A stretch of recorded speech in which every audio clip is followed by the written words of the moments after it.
Bab kebiasaan 5. Berusaha dimengerti terlebih dahulu, baru dimengerti. Subbab 4. Respons autobiografis. Dalam bukunya The 10 Habits of Highly Effective People, Stephen Covey menjelaskan bahwa dalam komunikasi antar manusia, seringkali kita berpikir kita mendengarkan. Yang terjadi sebenarnya adalah kita menilai, menafsirkan, memberi nasihat, atau bertanya. Semua berdasarkan sudut pandang kita sendiri, bukan dari orang yang sedang berbicara. Karena kita mendengarkan secara autobiografis, kita cenderung berespons dalam salah satu dari 4 cara. Kita mengevaluasi, yaitu kita setuju atau tidak setuju. Kita menyelidik, yaitu kita mengajukan pertanyaan dari kerangka acuan kita sendiri. Kita menasihati, yaitu kita memberikan nasihat berdasarkan pengalaman kita sendiri. Atau kita menafsirkan, yaitu kita berusaha memahami orang, menjelaskan motif mereka, perilaku mereka, berdasarkan motif dan perilaku kita sendiri. Respons-respons ini muncul secara wajar. Naskah hidup kita ditulis secara mendalam dengan keempat respons tadi, dan kita hidup di sekitar model-model keempat respons tersebut sepanjang waktu. Akan tetapi, bagaimanakah keempat respons tersebut mempengaruhi kemampuan kita untuk benar-benar mengerti? Jika kita berusaha berkomunikasi dengan putra kita, dapatkah ia merasa bebas untuk membuka diri kepada kita ketika kita mengevaluasi semua yang ia katakan sebelum ia benar-benar menjelaskannya? Apakah kita memberinya udara psikologis? Dan bagaimana perasaannya ketika kita menyelidik?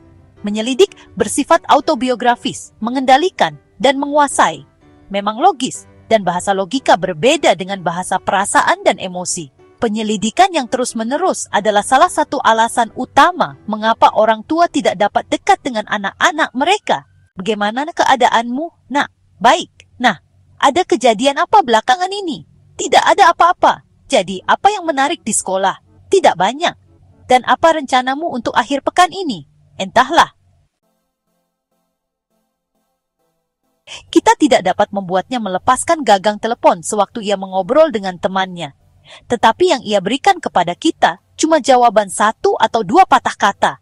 Rumah kita adalah motel tempat ia makan dan tidur, tetapi ia tidak pernah berbagi, tidak pernah membuka diri. Dan ketika kita pikir-pikir dengan jujur, mengapa ia harus terbuka jika setiap kali ia membuka kelemahannya, kita menghantamnya dengan nasihat autobiografis dan kan sudah ayah atau ibu katakan. Naskah hidup kita sudah tertulis begitu kokoh dengan respons ini, sehingga kita bahkan tidak sadar telah menggunakannya.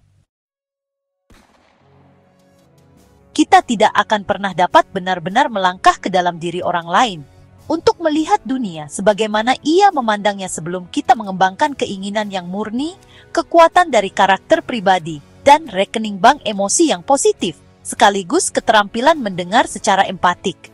Keterampilan tersebut, ujung gunung es dari mendengar secara empatik, memerlukan 4 tingkat perkembangan. Yang pertama dan paling tidak efektif adalah meniru isi. Ini adalah keterampilan yang diajarkan dalam mendengar secara aktif atau reflektif. Tanpa dasar karakter dan hubungan, hal ini sering seolah menghina orang dan menyebabkan mereka menutup diri. Namun, ini merupakan keterampilan tingkat pertama, karena setidaknya menyebabkan kita mendengarkan apa yang sedang dikatakan. Meniru isi mudah. Kita cuma mendengar kata-kata yang keluar dari mulut seseorang dan kita mengulanginya. Kita bahkan hampir tidak menggunakan otak kita sama sekali. Ayah, aku sudah jenuh. Sekolah cuma untuk burung. Kamu sudah jenuh. Kamu pikir sekolah cuma untuk burung. Kita pada dasarnya mengulang kembali isi dari apa yang sedang diucapkan. Kita belum mengevaluasi atau menyelidiki, atau menasihati atau menafsirkan. Kita setidaknya sudah memperlihatkan bahwa kita menaruh perhatian pada kata-katanya. Namun untuk mengerti, kita perlu berbuat lebih dari itu. Tahap kedua, mendengar secara empatik adalah menyatakan isi dengan cara lain. Ini sedikit lebih efektif tetapi masih terbatas pada komunikasi verbal. Ayah, aku sudah jenuh, sekolah cuma untuk burung. Kamu tidak mau sekolah lagi. Kali ini kita memasukkan makna dari apa yang dikatakannya dan kata-kata kita sendiri. Sekarang kita berpikir tentang apa yang dikatakannya, terutama dengan sisi kiri, penalaran, sisi logis dari otak. Tingkat ketiga, membuat otak kanan kita beroperasi. Kita merefleksikan perasaan. Ayah, Aku sudah jenuh. Sekolah cuma untuk burung. Kamu benar-benar frustrasi mengenai sekolah. Frustrasi adalah perasaan. Sekolah adalah isi. Kita menggunakan kedua sisi otak kita untuk mengerti kedua sisi komunikasinya. Sekarang, apa yang terjadi ketika kita menggunakan tingkat keempat keterampilan mendengar secara empatik akan memberi perbedaan yang luar biasa. Ketika kita sungguh-sungguh berusaha mengerti, ketika kita mengulang isi dan merefleksikan perasaan, kita memberinya udara psikologis. Kita juga membantunya mengkaji pikiran dan perasaannya. Ketika keyakinannya tumbuh terhadap keinginan kita yang tulus untuk benar-benar mendengarkan dan mengerti, maka hilanglah penghalang antara apa yang berlangsung di dalam dirinya dan apa yang sedang dikomunikasikan pada kita. Hal ini membuka aliran jiwa dengan jiwa. Ia tidak memikirkan dan merasakan satu hal dan mengkomunikasikan hal lain. Ia mulai mempercayai kita dengan perasaan dan gagasannya yang halus dan paling dalam. Ayah, aku sudah jenuh. Sekolah cuma untuk burung. Kamu benar-benar frustrasi mengenai sekolah. Ya, benar-benar tidak praktis. Aku tidak mendapatkan apa-apa dari sekolah. Kamu merasa sekolah tidak memberimu apapun yang baik. Aku cuma tidak belajar sesuatu yang akan menolongku. Maksudku, lihat Joe. Ia putus sekolah dan ia memperbaiki mobil. Ia menghasilkan uang. Nah, itu yang dikatakan praktis. Kamu merasa gagasan Joe benar? Kukira sedikit banyak memang begitu. Ia benar-benar menghasilkan uang sekarang. Tapi dalam beberapa tahun, aku yakin ia akan menyesali diri. Kamu pikir Joe akan merasa ia telah mengambil keputusan yang salah? Pasti. Coba lihat apa yang sudah ia lepaskan. Maksudku, jika kita tidak mendapat pendidikan, kita benar-benar tidak dapat berhasil di dunia ini. Betapa besarnya perbedaan yang dapat ditimbulkan oleh pengertian yang benar. Semua nasihat dengan niat baik di dunia ini tidak akan memberi banyak hasil jika kita tidak mengerti masalah yang sebenarnya. Dan kita tidak akan pernah tiba pada masalah itu jika kita begitu terpesona dengan autobiografi kita sendiri, paradigma kita sendiri, sehingga kita tidak melepaskan kacamata kita untuk melihat dunia dari sudut pandang lain. Aku pasti gagal, Ayah. Kukira jika aku gagal, aku mungkin sebaiknya berhenti saja, tapi aku tidak mau berhenti. Kamu merasa bingung, kamu berada di tengah sebuah dilema. Menurut Ayah, apa yang harus kulakukan?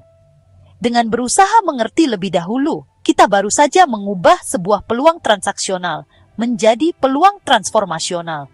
Alih-alih berinteraksi pada level permukaan komunikasi, kita telah menciptakan sebuah situasi di mana kita sekarang dapat memiliki dampak yang mentransformasikan, bukan hanya atas diri putra kita, tetapi juga pada hubungan kita. Dengan mengesampingkan autobiografi kita sendiri dan benar-benar berusaha untuk mengerti, kita telah menambah deposito yang besar sekali pada rekening bank emosi dan telah memberi kekuatan kepada anak kita untuk membuka diri lapis demi lapis dan tiba pada persoalan yang sebenarnya. Sekarang kita dan anak kita sudah berada pada sisi meja yang sama dalam memandang masalah dan bukan sisi yang berseberangan sambil saling menatap. Anak kita membuka autobiografi kita dan meminta nasihat. Ada kalanya transformasi tidak memerlukan nasihat dari luar. Acap kali, ketika orang benar-benar diberi kesempatan untuk membuka diri, mereka menguraikan masalah mereka sendiri, dan dalam prosesnya solusi pun menjadi jelas bagi mereka. Jika orang benar-benar terluka dan kita benar-benar mendengarkan dengan keinginan murni untuk mengerti, kita akan takjub melihat betapa cepatnya mereka akan membuak diri. Mereka ingin terbuka. Anak-anak sungguh-sungguh ini membuka diri, lebih kepada orang tua mereka ketimbang teman sebaya.